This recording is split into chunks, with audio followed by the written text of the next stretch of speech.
ইতিহাসের সবচেয়ে দুর্বলতম সরকার হলো বর্তমান অন্তর্বর্তী সরকার।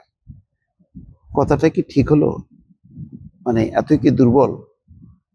কেন দুর্বল? মানে সবারই তো সমর্থন নিয়ে তার থাকার কথা। তাহলে দুর্বল কেন সরকার? এর ব্যাখ্যাটা কি? এর ব্যাখ্যা নিশ্চয়ই যারা বলছেন তাদের কাছে আছে।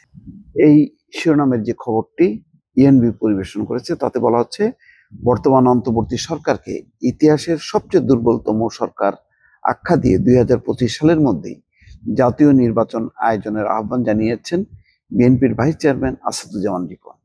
তাহলে এই সরকার যেহেতু দুর্বল, সুতরাং এই সরকার পারছে না, সে কারণে নির্বাচন দিয়ে দেবে। বিষয়টা এমনটা হয়ে গেল না? মানে এটা তো জাস্টিস পেল বর্তমান সরকার?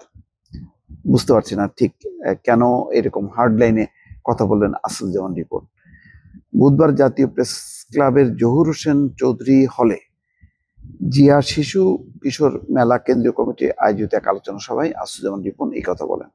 রিপন বলছেন, একটি দুর্বল সরকার রাষ্ট্র ক্ষমতায় থাকলে দেশের স্বাধীনতা সার্বভৌমত্ব বিপন্ন হতে পারে, আইন শৃঙ্খলা পরিস্থিতির অবনতি হতে পারে, অর্থনৈতিক বিশৃঙ্খলা দেখা দিতে পারে। এগুলো ঠিক করার জন্য একটি নির্বাচিত সরকার প্রয়োজন। 2025 সালের মধ্যে নির্বাচন দেওয়ার ব্যবস্থা করতে হবে।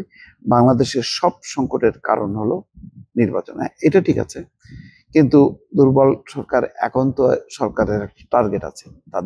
তারা বলছে যে রাষ্ট্র যাতে আর ফ্যাসিবাদী ব্যবস্থায় না যেতে পারে, সেই জন্য সংস্কারের জন্য কিছু সময় লাগছে। এটা হলো রাজনৈতিক দলগুলোর স্বার্থে, রাজনীতির স্বার্থে, দেশের স্বার্থে, মানুষের স্বার্থে। তো সুতরাং এখন দুর্বল খুব দ্রুত তারা চলে যাবে, বিষয়টা কি এমন বলার ঠিক কিনা? দর্শক, বিএনপির এই নেতা বলেন, সরকার সংস্কারের কথা বলে, কিন্তু সরকার ইতিমধ্যে সরকারের 3টি গুরুত্বপূর্ণ ধাপ মিস করেছে।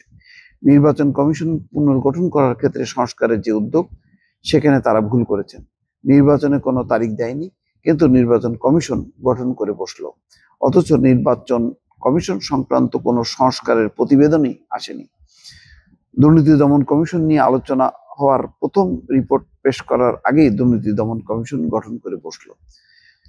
বিচার বিভাগের সংস্কার প্রশ্নে আসাদুজ্জামান রিপন বলেন, বিচার বিভাগে 23 জন বিচারপতি নিয়োগ করে বসলেন। শেখ হাসিনা যে পদ্ধতিতে বিচারক নিয়োগ দিয়েছেন, ঠিক সেভাবেই সরকার বিচারক নিয়োগ দেন। আমরা চেয়েছিলাম সংস্কারের মধ্য দিয়ে বিচারক নিয়োগের প্রক্রিয়া তৈরি হবে, কিন্তু সরকার সেটা করেনি। বিএনপির এই ভাইস চেয়ারম্যান বলছেন, আমরা দেখতে পেয়েছি সংস্কারের কথা বলে সংস্কার প্রক্রিয়া পাশ কাটিয়ে তারা হাসিনার পথ অনুসরণ করে বিচারক নিয়োগ করেছেন, নির্বাচন কমিশনার নিয়োগ করেছেন, দুর্নীতি দমন কমিশনে লোক নিয়োগ দিয়েছেন। হ্যাঁ, এগুলো ঠিক কমিশন, কিন্তু এই সংস্কারের বিষয়গুলো তো বাস্তবায়ন হতে একটু সময় লাগতে পারে, 6 মাস বা 1 বছর। তারপরে তার আলোকেও নিয়োগ দেওয়া যেতে পারে, কিন্তু ইন্টারিম পিরিয়ডে এই নির্বাচন কমিশনকে কাজ করতে হবে, দুর্নীতি দমন কমিশনকে কাজ করতে হবে, সেটা কিভাবে হবে? এটাও একটা প্রশ্ন।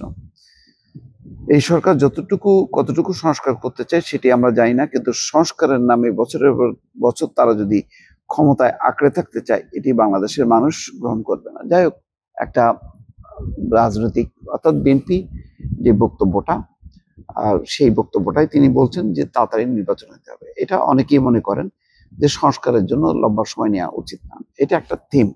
কিন্তু এটা হলো পৃথিবীর ইতিহাসে সবচেয়ে দুর্বলতম সরকার। আমার মনে হয় এটা যদি বলা হয়, তাহলে গণ অভ্যুত্থানের মধ্য দিয়ে যে একটা সরকার গঠিত হলো, সেই সরকারের প্রতি এক ধরনের তুচ্ছ তাচ্ছিল্য এবং অবজ্ঞা প্রকাশ করা হয়।